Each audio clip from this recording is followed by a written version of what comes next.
All right, hello and welcome to the webinar, The Value and Process of Joining the Climate Leadership Network.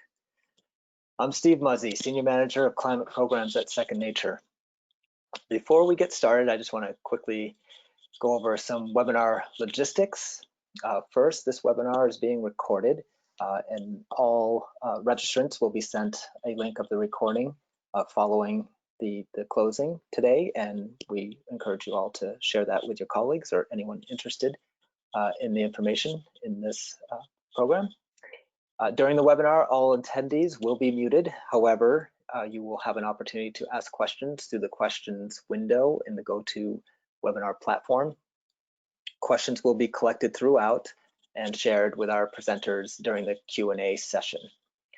And finally, please note that there's also a chat window. If you're experiencing any technical difficulties, my colleague Andy DeMeo will message you directly to troubleshoot any issues. All right, with that, let's get to the program. I'm very excited to hear from our 4 campuses, the University of Pittsburgh, St. Mary's College, California, Miami University, and Vassar College, as they will be sharing their unique stories of why and how they joined the Climate Leadership Network in this year of 2020. The timing for this webinar is meaningful for 2 reasons. First, Saturday, December 12th was the 5-year anniversary of the Paris Agreement. And second, we have an incoming federal administration that has indicated that climate action is a top priority. So we see this as an opportunity to remind the higher education sector that the Climate Leadership Network is the longest serving carbon neutrality commitment in the world, and that signatories are making progress on their decarbonization goals. And of course, right now, more than ever, collective action by all sectors is most critical. So today's webinar is a kickoff campaign to grow the Climate Leadership Network. And we would love the opportunity to chat with any institution that is interested in learning more about participating. So I'm going to give a brief high-level overview of Second Nature's work and how it supports the Climate Leadership Network. And then I will pass it on to our first campus presenter, Aurora Sharrard at the University of Pittsburgh. So Second Nature's mission is to accelerate climate action in and through higher education. So we work in higher education by supporting individual institutions in their decarbonization goals, and through higher education by partnering with other organizations to include the higher education sector and cross-sector climate action opportunities. So just a visual representation of the 3 individual commitments that an institution can sign, and the 3 climate leadership commitments constitute the Climate Leadership Network. I'll go into a little bit more detail on the commitments in a moment. And then this is currently how we work through higher education to support climate action. So we partner with the We Are Still In group. This is focused on United States-centered cross-sector climate action.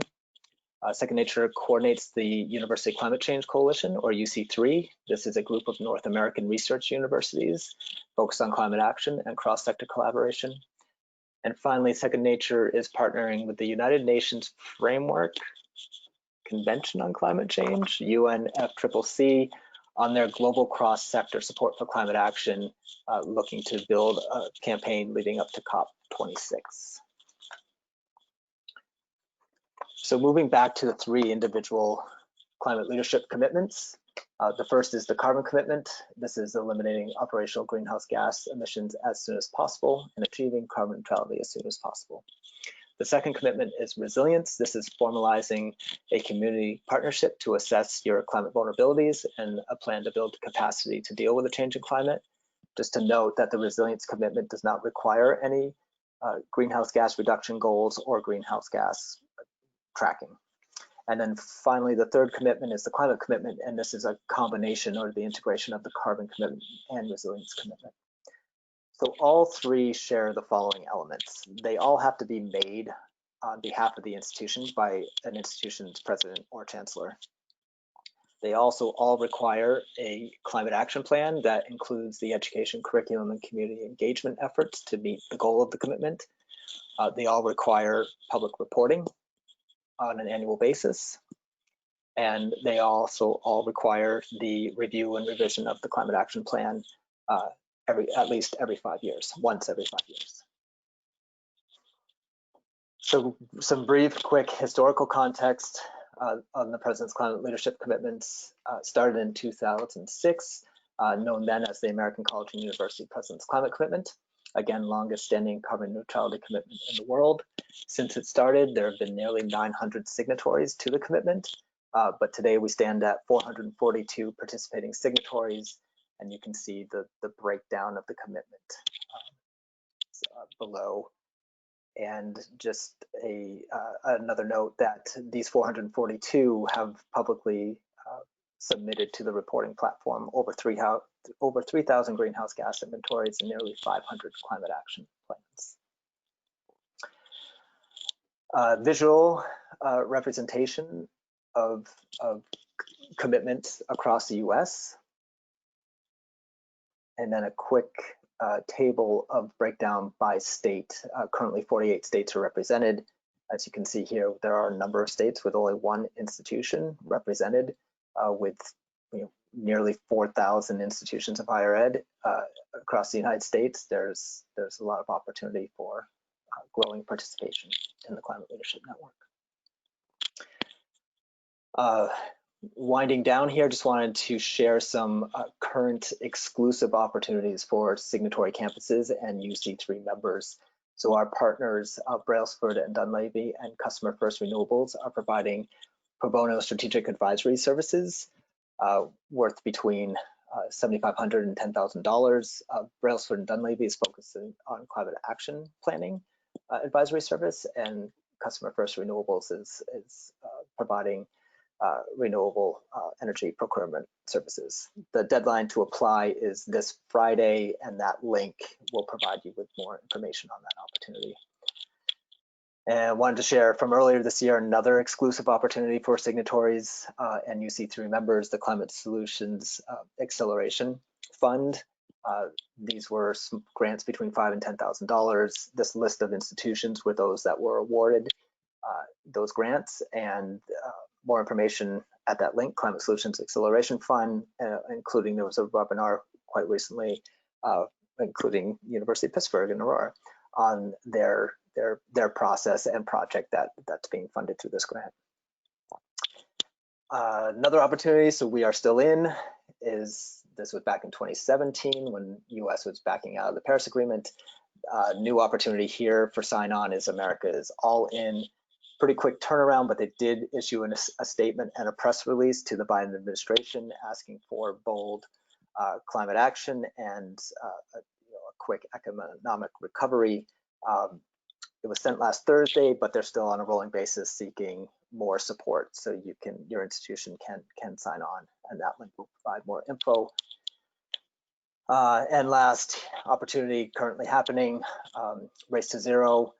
Partnering with the UNFCCC, Second Nature is helping to provide the higher ed sector support leading up to COP26 for global multi-sector climate action. All signatories that meet the starting line criteria under Race to Zero have already been included as Race to Zero participants. This is open to anyone, any institution of higher education that has a public carbon neutrality goal, and so the Race to Zero participation form provides more info, or just contact me directly and I can share more information. Okay, finally, I wanted to thank our corporate and nonprofit partners that support us and the signatories of the Climate Leadership Network in the goals of their commitments. And so we just want to thank them for their support. All right, let's get into the very exciting part of the program. I want to hand it off to Aurora Sharrard at the University of Pittsburgh to share her experience in getting University of Pittsburgh to sign the climate leadership commitments. Okay, thanks for having me. So I'm here to talk about Pitt's carbon neutral commitment. Just some fast facts about the University of Pittsburgh. We were founded in 1787. We have just under 30,000 students, 13,000 employees. We are not in downtown Pittsburgh. We're in the third largest downtown in the Commonwealth of Pennsylvania. It's a Pittsburgh city neighborhood called Oakland. And we have 145 acres. So we're a fairly urban campus. You can see our tallest building here, the Cathedral of Learning. And we have quite a diversity of building types on campus. Pitt's very proud of its sustainability path, one of the first signatories to the Tiore's Declaration in 1990. We have an academic center focused on sustainability that dates back to the early 2000s, and we started greenhouse gas inventorying in 2008. And we've also, since 2008, been a member of something locally called the Higher Education Climate Consortium. So this is somewhere between 8 and 12 universities and colleges, depending on the year and who's at the table, really focused on reducing the greenhouse gas emissions of Pittsburgh. This table has existed since 2007, 2008. I'm now the co-chair of this group. And it's quite a diverse set of institutions. So at Pitt, we started inventorying in 2008. Since then, we've had a lot of activity on campus about sustainability in general. The university really had a challenge getting that core sustainability governing body in place, which was finally done in late 2016 with our new chancellor, Pat Gallagher. And that body was tasked with creating the first Pitt sustainability plan and hiring the organization's first sustainability director, which is myself. So the Pitt sustainability plan has 61 goals across 15 impact areas. It's, embraces the whole slate of sustainability as it's laid out. And there are existing goals that touch on greenhouse gas emissions, of course. In hiring the first sustainability director at the institution, there was a debate about where that person should sit. I sit within business and operations. I report to the senior vice chancellor of business and operations, who reports to the chancellor, but I also work across the institution on the academic side of the house, and we have what I like to call a sustainability staff embedded at the University of Pittsburgh. So since our sustainability plan, we've sort of been racking up the sustainability badges, got ASHI Stars Silver pretty soon out of the gate. And going back to our inventorying data for greenhouse gas emissions, you can't really see the numbers here, but we're somewhere between 21, 22% below our 2008 baseline as an institution. So we knew that we were making strong progress in greenhouse gas reduction mitigation, but that we really wanted to do more. And the important thing here also is we had decoupled our greenhouse gas emissions from both full-time equivalent students and employees and our gross square footage. So, we were reducing emissions while growing as an institution. And where that puts us in context with the city is an important piece. So being in an urban environment, commercial buildings in the city produce about 81% of all of the emissions in the city. That's no different at Pitt, as you'll see in a minute. And in 2014, as part of our bedrock commitment to greenhouse gas mitigation was committing to the 2030 challenge goals. This is an international challenge that really throws out 50% reductions in energy use, water use, and transportation emissions by the year 2030. We committed to this as part of something called the Pittsburgh 2030 District in 2014 when it expanded to Oakland. That triangle is downtown Pittsburgh, the Golden Triangle, that weird shape sort of in the middle, that's Oakland where we are. And that district is all committed to those goals, including carbon neutral new construction by 2030, over 556 buildings, nearly 90 million square feet, all working towards those goals. Having that commitment and then embedding that, we made that commitment in 2014. Embedding it into the Pitt Sustainability Plan was a really important step for us as an institution in greenhouse gas mitigation. And for those of you who love the wonky numbers, this is our building-specific energy usage, energy use intensity, EUI. The orange bars are important here. And because we've been tracking this back to 2008, but really with those reduction commitments since 2014, you can see that we got serious about reducing energy and greenhouse gas emissions and really celebrated our lowest energy use in 2020 that we have since 2008. So knowing that this was our bedrock as an institution when I started in 2018 with that Pitt Sustainability Plan, and that the Paris Agreement really set out 2050 as that year that we needed to reach carbon neutrality as a globe. When the IPCC initiated its special report in October of 2018, I was 4 months on board, and the question came from the chancellor to my boss, what else should we be doing related to this global call? And my answer immediately back was, well, we should make a carbon neutral goal and we should elevate some of our renewable commitments. So, we took a long time internally discussing what this would mean for us as an institution. We walked a lot of considerations around. We went to something called the Ops Council. I talked to the senior leadership team. I worked very closely with our facilities management department, which also sits under business and operations. And we really did a lot of convincing of people. All of the numbers were there to support us making the commitment. It was really about convincing individuals about what this commitment would mean to the University of Pittsburgh. And so what we ended up doing, 18 months of primarily discussion, and we committed to carbon neutrality on February 28th, 2020. I came back from the Second Nature conference to do that, and then COVID took over. But that has not stopped us as an institution. In April, we created a carbon commitment committee to really back up that commitment. As you can see on the right, it includes the head of our facilities management department, the head of our planning and real estate department. It includes someone from research, a graduate student and undergraduate, the lead on our greenhouse gas inventorying, someone for purchasing, really the people who wanted to dig into our wonky details. And that really took us to our September 2020 kickoff of our first PIT climate action plan, which is in development right now. I'm just going to walk through some fun things for you before I turn it over to Annie.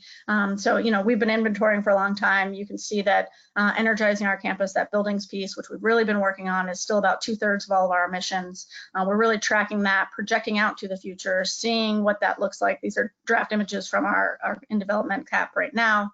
And really, it builds from that building commitment, but gets us out into the future and beyond buildings to that other third of our footprint. And we've been, doing some fun stuff, looking at our energy sources, really tracking that back, creating Sankey diagrams and trying to explain to our community what this actually means to them and how they can be a part of it moving forward, what our commitments to renewables mean.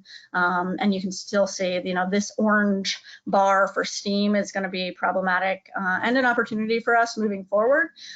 So as we look at that, one of the things that we actually did is we applied to Second Nature's Acceleration Fund. We got one of their grants. We're focused on our STEAM system, which is a cooperatively owned system in that Oakland neighborhood, and really trying to advance that conversation across Pittsburgh. Right now, with our climate action plan, we're sort of in the middle of it, and we hope to finalize it by the end of February. And with that, if you have any questions, I'll be on the panel later. You can shoot me an email. I'm a.sharrard@pitt.edu, and I'm going to turn it over to Annie from St. Mary's. So I'll go ahead and start. Annie's putting the slide up. I'm Roy Wensley, the Dean of the School of Science at St. Mary's, and Annie will introduce herself in just a minute.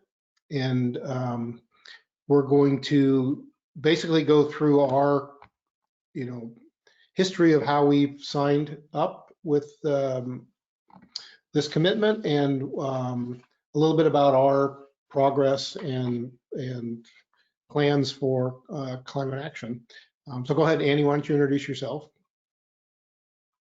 Oh, you're muted. There we go. Hi, everyone. I'm Annie Drevno, or Ann Drevno. I am the Sustainability Director at St. Mary's College, as Roy mentioned, and we're just really excited to be here. We want to thank Second Nature for offering us this opportunity to present. I think it was actually quite fun for us to look back at old notes and chronicle our journey to this commitment. So I'm going to hand it over to Roy, who will talk a little bit about some of our institutional facts. Yeah, we're going to tag team this. Both of us are, we sit on our campus-wide sustainability committee. I'll start out with a brief overview of just our institution. One of the things I'll say in a minute is what I really appreciate about Second Nature and its commitment to this is working with different sized institutions which have very different needs. And we are a small private liberal arts college that's located just over the hills from Berkeley and Oakland, for those of you who know the Bay Area. on that side of the hills. So we're close. We're semi-rural, about 23 miles east of San Francisco. We have a student population, residential student population of around 1,600, total undergraduates around 2,500, graduate students around 1,000. We are a nice, you can see the picture there, rolling hills. This is kind of our semi-rural environment, about 420 acres. However, I would say the majority of that 420 acres is not developed on the campus. It's a lot of what you see in the foreground there, these rolling hills. We have a moderate Mediterranean climate. However, we do get fairly cold. We get frost this time of year, for example. We have about 1 million gross square feet for our buildings on campus. It's a Spanish style architecture. Most of our buildings are not over 2 stories, so we're very flat. Which also, the core campus was built in 1928. So some of our buildings are rather old. In fact, some of our buildings have, I've seen the interiors, they have old growth redwood frames. The wood frame was built with redwood. So we have a challenge because a lot of our buildings are old, and so one of our challenges is efficient building infrastructure, which we are, we have goals to work on.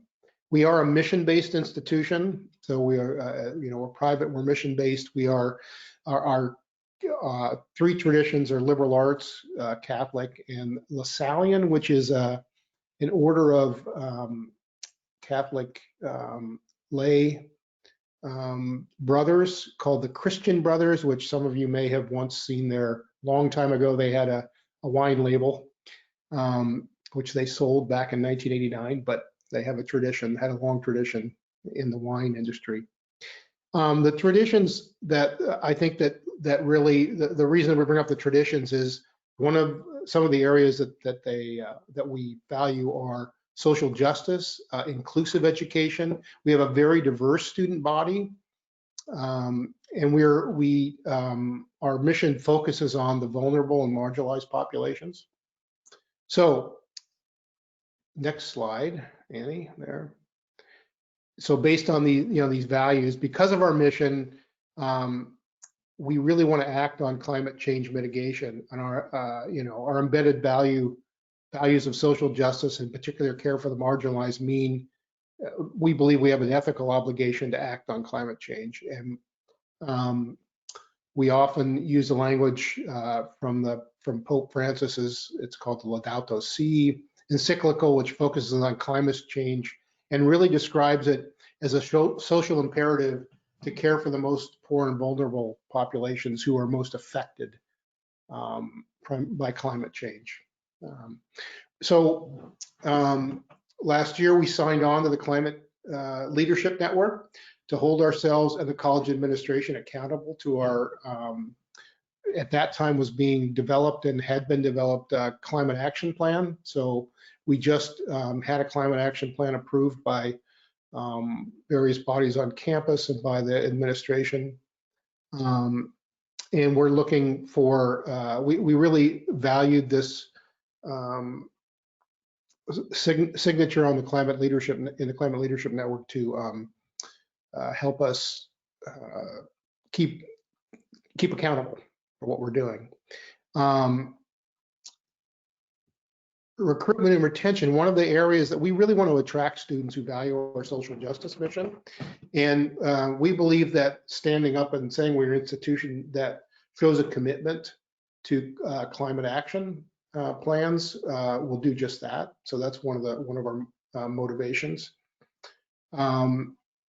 We really value the support of the Second Nature staff, what they can provide, the toolkits they have, the networking that's made possible, like what's happening right now as part of this group, working with other institutions that are part of the commitment. And we really appreciate the flexibility, as I mentioned in the very beginning. The little logo, I think, down at you can see on the bottom of this slide is the new Second Nature's new logo, and it's supposed to represent the fact that all institutions of all size need to be supported by this group. And it's not a one size fits all.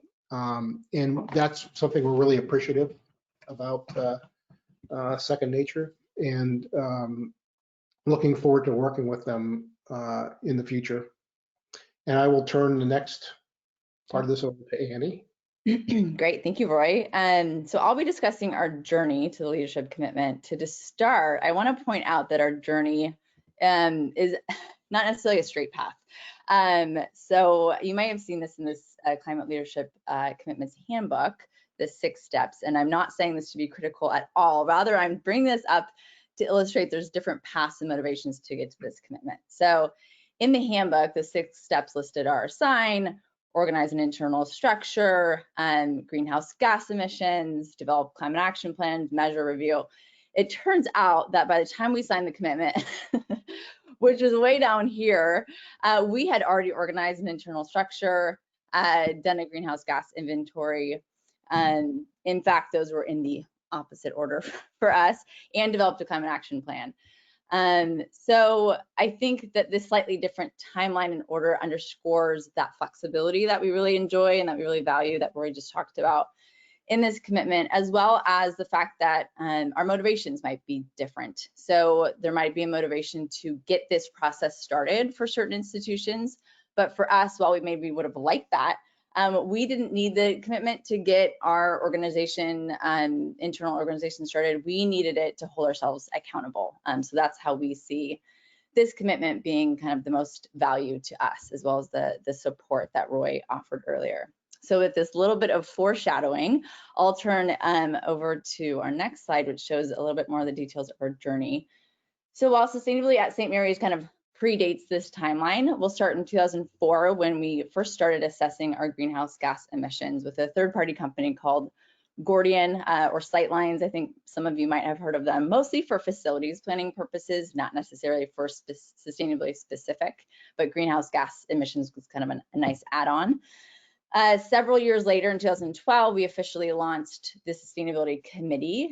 Within that first month, it's worth noting that they boldly asked the president to sign the Catholic Climate Covenant, which echoes Roy's, which was quickly signed, and that echoes Roy's point earlier of connecting to our Catholic Lasallian mission is really important for institutional buy-in at St. Mary's. So for the next several years, this really dedicated group of leaders who founded our Sustainability Committee really drove the formation of sustainability as we know it today. We had a former dean, a former director of one of our centers, several faculty and staff, representatives from our food service providers, student life, academics, facilities, all of whom represented this wide range of constituents across campus. So this committee really built enough momentum to make the case for hiring our first sustainability coordinator in 2015.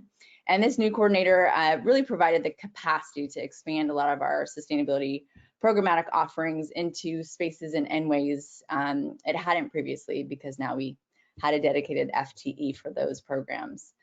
In August of 2018 is another point in time worth marking. Our Sustainability Committee invited the president to our very first convening of the academic year.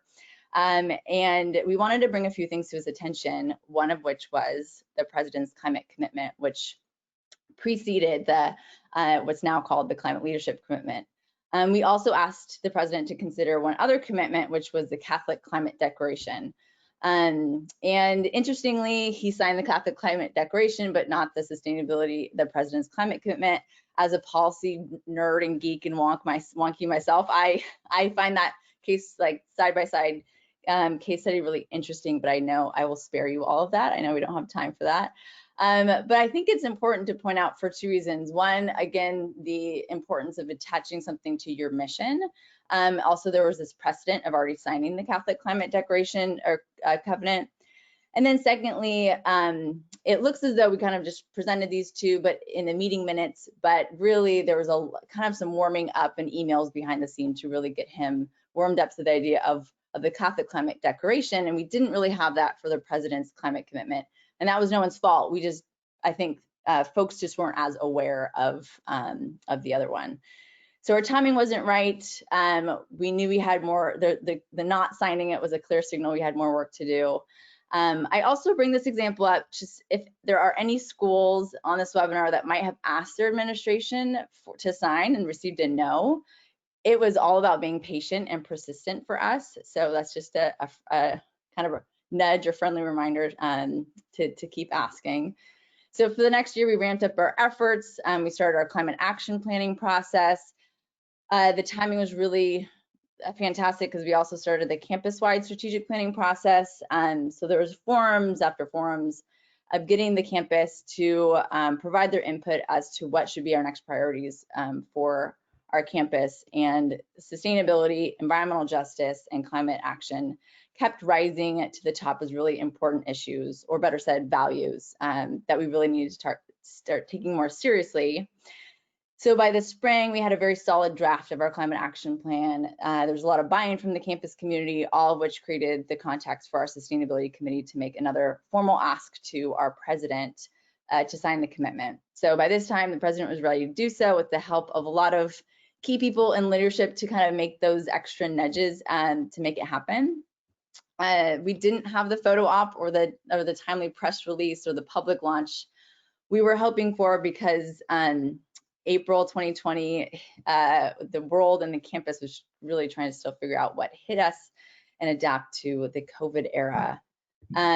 So I know that we're just maybe a minute over, so I'm just gonna flash our lessons learned, and I'm happy to talk about any of these in the panel at the end. So I will hand it over to our next institution.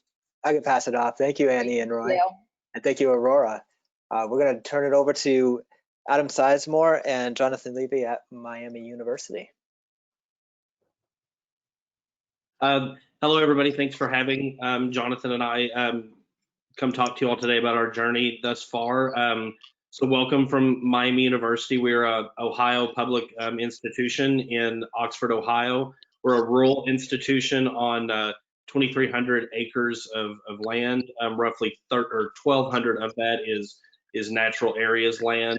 Our enrollment is roughly 17,000 undergrads, 2,600 graduates. So Jonathan, could you go to the next slide, please? So our presenters today from Miami is Dr. Jonathan Levy. He's the director of the Institute for the Environment and Sustainability, also an associate professor of geology and environmental earth science. And then myself, Adam Sizemore, the director of sustainability for Miami. I'm located within the physical facilities department, and we are also the co-chairs of the Climate Action Task Force. Next slide, please. So I want to kind of walk through first. I'm going to kind of be taking on the part of how we signed, where we've been and where we got to up until the point of signing this year. And then Jonathan's going to take over kind of the why and kind of how that happened.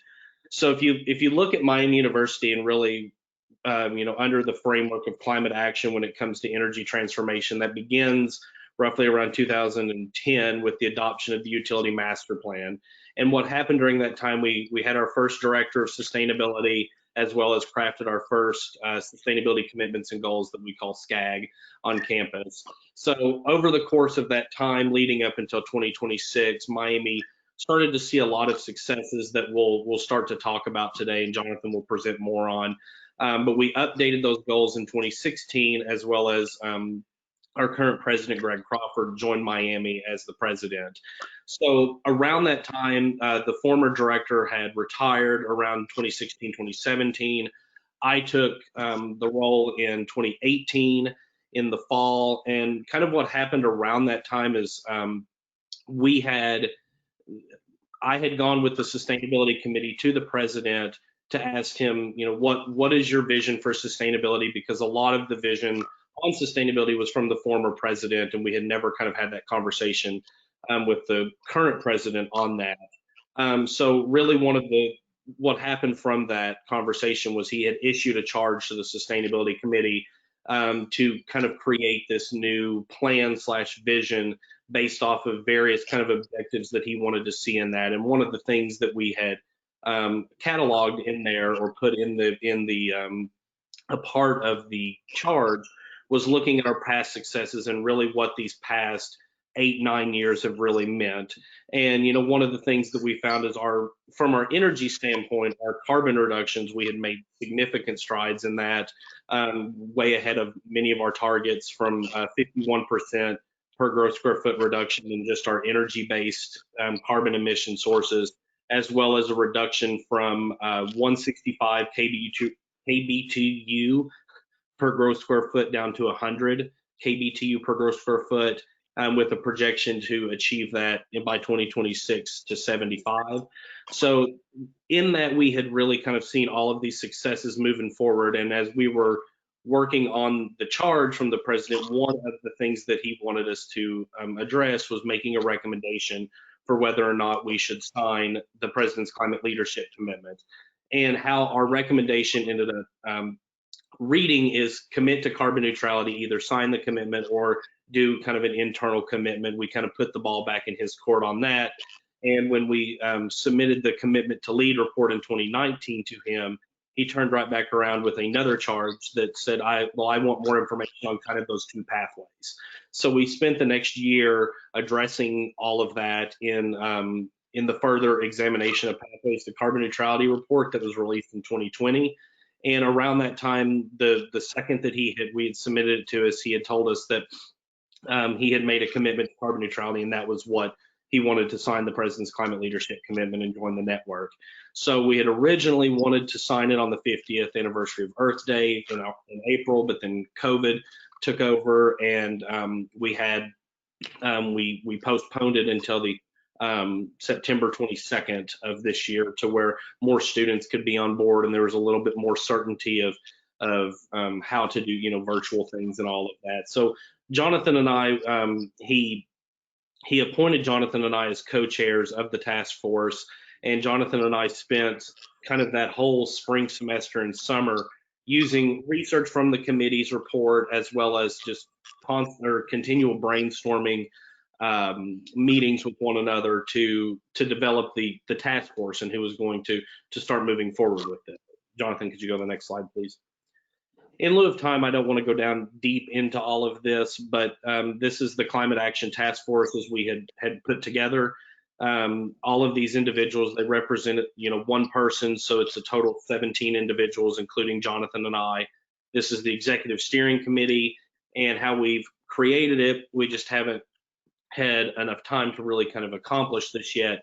But each of these individuals are going to start developing subcommittees based on specific kind of target goals as we move forward with each of these areas. So the task force is going to grow, but this is right here. Each individual leads the executive steering committee in each of these areas. And we had really wanted to take this in a wide range encompassing. We wanted campus experts from across campus, from various different sectors of campus. So that's kind of where we're at now, but I think I'm going to lead it over to Jonathan to kind of talk about the why. Thanks, Ed. So again, Jonathan Levy, and I'm in charge of the academic side of sustainability at Miami University.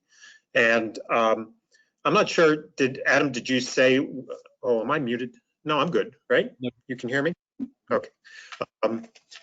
Adam, I'm not sure, you said that we are in Southwest Ohio. And the name Miami comes from the Miami tribe that was originally in that area. So that's worth pointing out, but we are a rural university somewhere between Dayton and Cincinnati. Anyway, as Adam said, we have one of the main reasons that we actually got very little resistance on signing on the idea of signing the commitment is that we were building on past achievements. And you can see that between 2008 and 2019, we had a pretty big reduction in energy use, including moving totally off of coal during this time. Of course, that had something to do with economics as well as committing to cleaner energy. But we also made a big push towards geothermal. So a lot of the campus is on geothermal, and that geothermal is going to be expanding. This is the projection through 2026. And the reduction in fossil fuels is largely due to the expansion of geothermal and also the introduction of some new heat chillers. And the idea is to get totally off of steam very quickly. Electricity, that's going to take more electricity as we make that transition. So really what we're starting to plan for now is what's coming after 2026. And just to give you an example, here's the first geothermal well field to be put in back in, I'm not sure, about 8 years ago, something like that. And it was about 300 wells in this well field going down to about 600 feet each. And this is what it looks like now. So that whole area was covered with a pond and part of the water management system, which Miami has actually won some environmental awards on the water management system. So again, that's being expanded. At the same time, awareness grew about climate change at Miami, and in September 2019, what a different time that seems now, there was a climate action rally with about 300 students and faculty. There were letters written to President Crawford from various faculty groups in the different colleges on campus. And so there was a lot of momentum in the Miami community to do this. Adam mentioned that the sustainability had the charge of looking at whether we should just do this on our own or sign the PCLC. And when we laid out the pros and cons, every time someone kind of threw up a disadvantage of signing the PCLC, we said, well, but that's what the president is committing to doing anyway. We were going to do that. So in the end, there was really no downside that we could see whatsoever to signing the PCLC, except for maybe the annual fee of being part of the Second Nature community. And the president said he doesn't care about that in the large scope of things, that's nothing. And he really didn't care about that. It was surprising, actually, after we made our recommendation, which was, well, let's sign, let's join this consortium, let's get the help that Second Nature is offering to do this. It's amazing how little opposition and how quickly actually it went through with University Senate, the president's executive cabinet, the board of trustees. And another factor here in signing the climate commitment, so that includes the resilience plan, is that the city of Oxford, which is where we're located in Oxford, Ohio, the city of Oxford had already signed on to the mayoral commitment. And they had just done that. So they were already putting their own plan together and putting together their own resilience plan. So we are going to be working with the city. We don't know how closely we're going to be working with them on actual cutting down of emissions and energy use, but we certainly are going to be working with the city when it comes to the resilience assessment and putting together the resilience plan. Why do this? Why should it be up to academic institutions? Well, we feel it's just part of the meaning of a liberal education, that what a liberal education is all about is bettering society. That's the joint mission of students, faculty, staff, and the community. And we have the expertise to do a lot of these things. We certainly have an understanding of science and the importance and the urgency of this. And of course, one of the main things is we are training future leaders. So by taking a stand, by saying this is a priority, we think it sends the right message to all our students as they go out and do whatever they're going to be doing, whether they're actually environmental scientists or not. They're members of a community and they'll be thinking about these things. And why with Second Nature as opposed to just on our own? Well, we like the idea of joining a community. We appreciate the help that Second Nature is lending. Steve already went over in the beginning of this, all the various funding opportunities that exist. So all those are reasons to do this. What we've learned. Jonathan, Can you wrap up in about a minute? We gotta Yes, save I time will. for- I absolutely will. Thank Okay, you. what we've learned is that it helps when you have a motivated leader, and that is our president, President Crawford, who is now bringing all kinds of resources, getting us together with advancement people, development people, getting involved in fundraising. And there are a lot of synergies going on. The time really seems right now.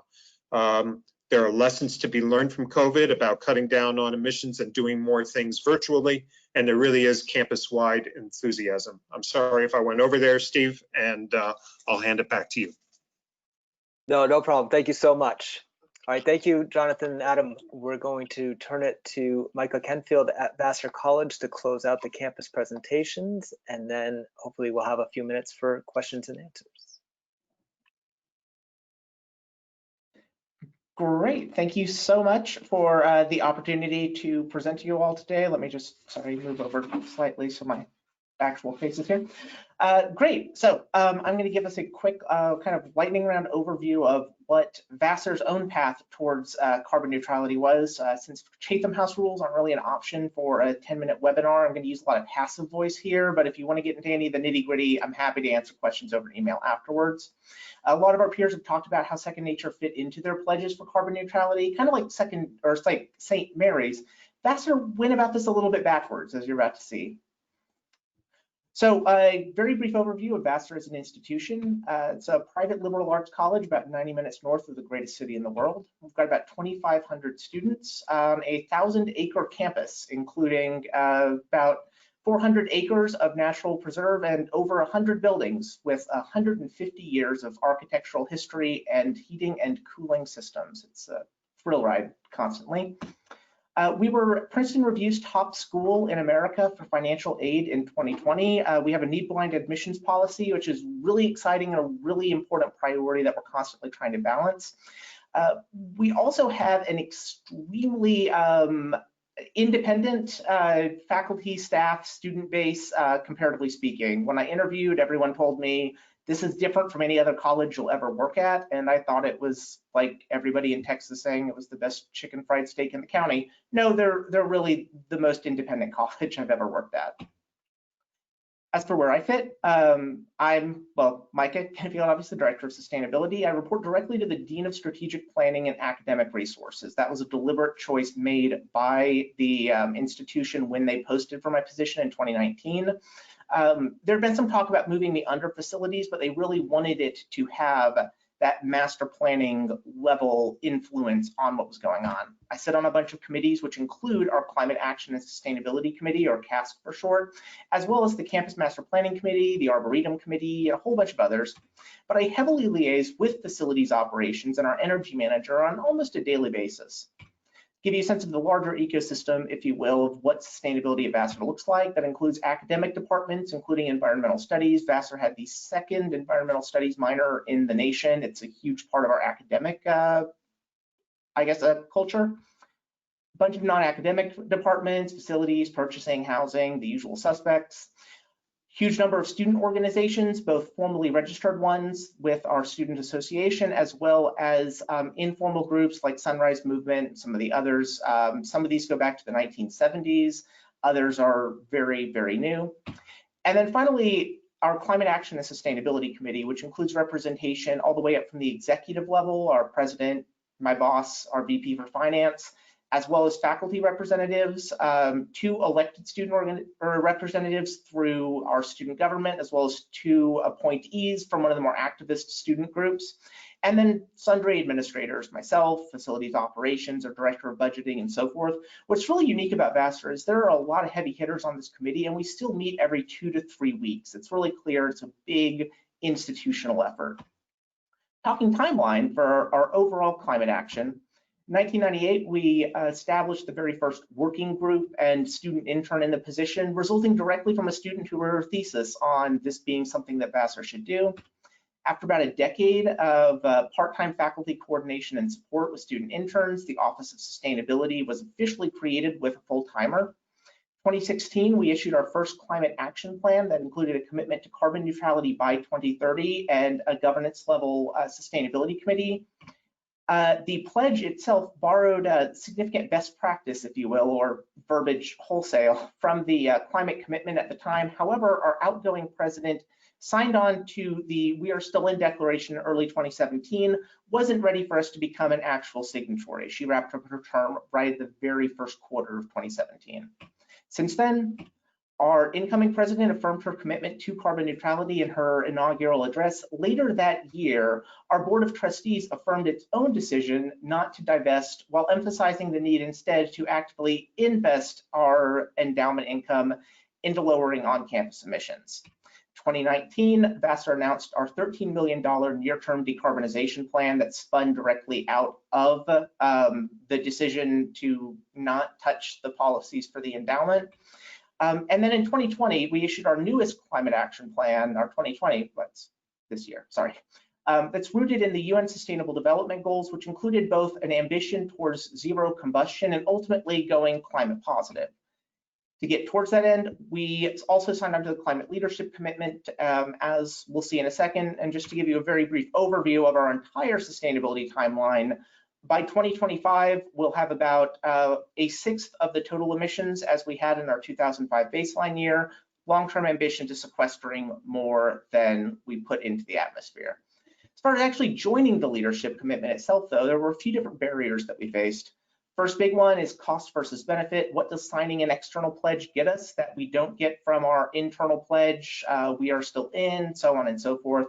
Perpetuity was a big one. Our incoming president had a number of challenges faced from her predecessor and some commitments there. So there was a question of, if we're signing on to this into perpetuity, what does that leave future leaders dealing with?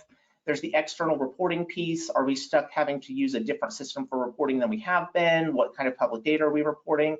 And then this last one, very briefly, is what I call the "if you give a mouse a cookie" principle, wherein if we agree to carbon neutrality through this external pledge, what else are we signing on to? What else will we be expected to do? Will this become a rhetorical device that's used to say, well, now you got to divest, or things along those lines? And just briefly, last two slides showing you how we kind of started to overcome those barriers. First and foremost, with me in the role for about a year by the time we asked to sign, there was a lot more of a credibility, I think, for the Office of Sustainability in my role that made it easier to make the ask. Having a champion that has buy-in with the administration helps a lot. There were a whole bunch of benefits that were really relevant for us, both the functional, including support for our campus resilience efforts, as well as the financial. Offset network is a huge, huge resource. Discounts, the free professional development, and so forth. There's been a big change in the public perception of the climate crisis, I think, too, from 2017 to today. Both the emphasis on sustainability internally to Vassar, as well as externally, what you see from Sunrise, what you see from what expectations students have coming in. The importance of collective action, and when the decision was decided in September of this year, was right in the midst of the California wildfires. Other barriers we faced were the value of third-party verification went from being a challenge to something we were really excited for. There's been a lot of concerns about the accuracy of our claims towards climate positivity, the data we report. Having this signatory expectation of annual verification was a huge, huge piece to help assuage those concerns. And then finally, dealing with the divestment issue, I guess, we really just decided, let's focus on our successes. The administration is investing over $15 million in sustainability over the next 3 years. We're decreasing our carbon footprint by over 80% the next 5. And we are seeing a decrease overall in our endowment's proportion of fossil fuels through their best risk-adjusted return justification, even without signing a pledge to divest from certain things, which means that the institution's just kind of more comfortable at a high level of signing the pledge, moving forward with our decarbonization efforts as best possible, and living with possible criticism that it doesn't go far enough. And with that, I'll turn us over to the panel, but that's me. You can find me on the internet, and I'll hand it back to Steve. Excellent, thank you. Thank you, Micah. Nice. Well, speaking of COVID, to Vassar and Miami, you signed deep into the global pandemic. Was there conversation about the connection to public health and climate action? I'll say just briefly, yeah, Vassar's, so our president came in with a doctorate of public health, and we've been able to really hit the ground running. I think for us, that really came into the conversations about climate resilience. The town gown conversations we've had with the city of Poughkeepsie, we're already establishing how you deal with major hazards, major issues. So for us, that was a bit of a factor. That resilience piece that we put in the climate action plan was seen as the natural next step for us and a great opportunity. And Second Nature really empowered it. And the working towards climate resilience helped lead us to the commitment.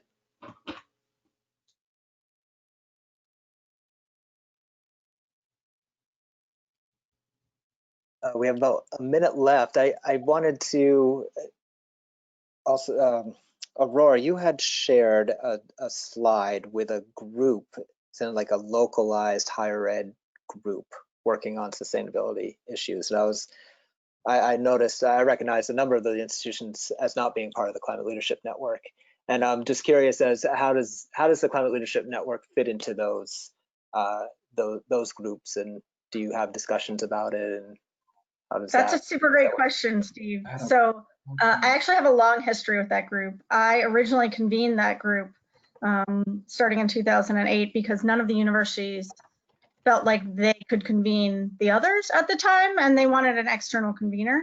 So I was part of them establishing their original mission and vision, which is relatively unchanged today, which says something like reduce greenhouse gas mitigation and explore the viability of carbon neutrality, despite the fact that Chatham University was at the time, and until earlier this year, was the only institution in southwestern Pennsylvania, like, oh, that's a HEC member, I shouldn't say in southwestern Pennsylvania, that's a HEC member, to make that carbon neutral commitment until we made it. And I think that has definitely changed the conversation. I mean, Pitt probably wasn't the institution that the other HEC members would have predicted to be second on that list, but we were joining Chatham, and I think that has helped other people start to think, oh, what could and should we be doing here? Let's get back into our inventorying. Let's get back in this collaborative renewable energy purchasing conversation. And we're trying to, help some of those institutions that are at different paths along their sustainability journey take those next steps that they need. Maybe not all the way to a carbon commitment, but at least to, that next step towards progress. Great. We're a minute over 3. Do you all have a hard stop, or do you want to keep discussing for a few more minutes? Okay. So for the other campuses, are you also part of local or regional groups? Higher ed? Sorry, Steve, we had some other questions come in. Did you see those? I did not. Oh. Go ahead. Let's answer the questions from the participants. Okay. Curious as to thoughts as to why there are less than half of the signatories remaining. It's a question from David Todd. Reference there's 900 signatories mentioned in your presentation, and there's some 442 left. What do you have to say? That one's for me. I'll take that one. Yeah. So the climate leadership commitments, it's a voluntary commitment to drive action and to have the commitments have teeth. The steering committee does have a policy for active participation. Early on, under the ACU-PCC, it was all based on annual reporting, and eventually, when signatories were not complying or submitting their reports publicly, if they didn't do that for 2 consecutive years, they were delisted. So for some points, 4 or 5, 6 years after the ACU-PCC, there were institutions were withdrawn for not participating, and now it just comes to different leadership priorities, and institutions voluntarily withdraw. They decide that they don't want to participate anymore. So that's primarily why the numbers have been drawn down. I thought it was because they all achieved neutrality, Steve. They all achieved neutrality. No. Yeah. Cool. All right. David also had a follow-up question. He asks, anyone can probably chime into this one. Of the schools presenting, how many are using carbon credits or tracts of forested land to reach their commitment? I'll jump in with that. For Vassar, we've been calling that a 2025 problem. So we know that for our first 83% reduction from baseline, we can do that through no offsets being needed whatsoever. As we look towards our 2030 commitment, that's where we're really going to look at how much we can do ourselves versus how much needs to be outsourced, if you will. One of the big benefits of Offset Network for us was we saw the opportunity for us to start certifying the on-campus action and the action we're doing in the community towards that, as opposed to us having to go out and buy credits on the open marketplace. Anyone else? I think our approach is similar to Vassar's, and not in that we've said it's a 2025 problem. We're looking at it now, but we know that the solution is further out. Pitt has not ever bought a carbon offset, nor, especially with the COVID budget, is it about to start now. So when we created the Carbon Commitment Committee, we actually created two subgroups. One was focused on creating the first climate action plan, and the second was focused on carbon insets and offsets, and really trying to figure out what the right approach for doing that is. So we're not there yet.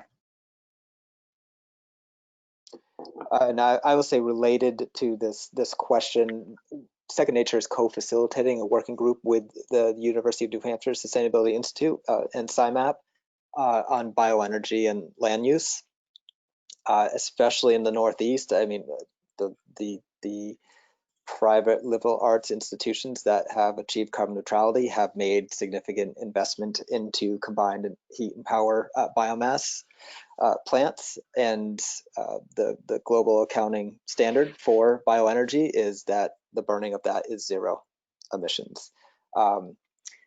The World Resources Institute and the Greenhouse Gas Protocol is going through a multi-year amendment process to bioenergy and land use. So we are participating in that process as well. And this is a sticky issue. And there's research coming out of institutions of higher education that are showing that mature growth forests in the Northeast actually have greater capacity for sequestration. So the best way to combat climate change is to let them continue to store carbon. So there's and then there's a big industry that's all about transitioning to biomass as a climate solution. So big issues, important issues, but land use certainly, carbon sequestration is an important strategy and should be included in inventories, and hopefully there'll be an incentive with the global standard in that accounting. Is there any other questions, Andy? Yeah, we can move on to the next one if there's no other thoughts. Okay, we have one here from John Pierce. He says, on our campus, questions have been raised about finance and authenticity, that others have purchased RECs. We are stuck at the leap of faith point. It looks like John is still in here. I'm not sure I quite understand the question. Maybe that can prompt something for many of you, but John, if you're still in here. I got it, Andy. I think I know what I was talking about, because I feel your leap of faith, John. I end up in a lot of conversations with, nobody thinks RECs or offsets are the solution, right? That's just how you get to zero. And Pitt never made a large REC purchase until 2018-19. Before we were just purchasing RECs for LEED certified buildings, and that was it. And then after we made an actual renewable commitment as part of our Pitt sustainability plan, we really started to investigate what renewables meant for us, like for real. Being an urban campus, I could blanket every roof I could. It would only be 4% of all of the electricity that we use. So I can't do it at Pitt, and I can't do it in the urban city of Pittsburgh, right? So we have to get creative about some of these solutions and understand that RECs are going to be part of that solution, because we're not going to be able to produce all the renewables we need ourselves.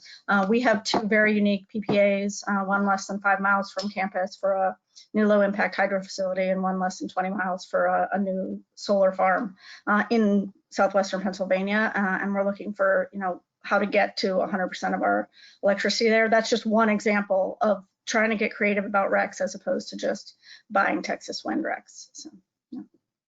And one thing I'll add on that, at my previous institution, we were a Second Nature and signatory as well, and there was a lot going on in the Midwestern region, especially as far as bulk REC purchases, meetings about different options within MISO and so forth. That was a huge value that we had as a Midwestern Second Nature signatory.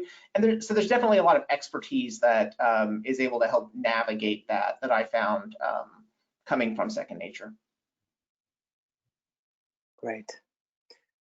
All right, we're 10 minutes over. I want to thank all of our participants. Thank you so much for agreeing to present your process and the path you took to joining the Climate Leadership Network.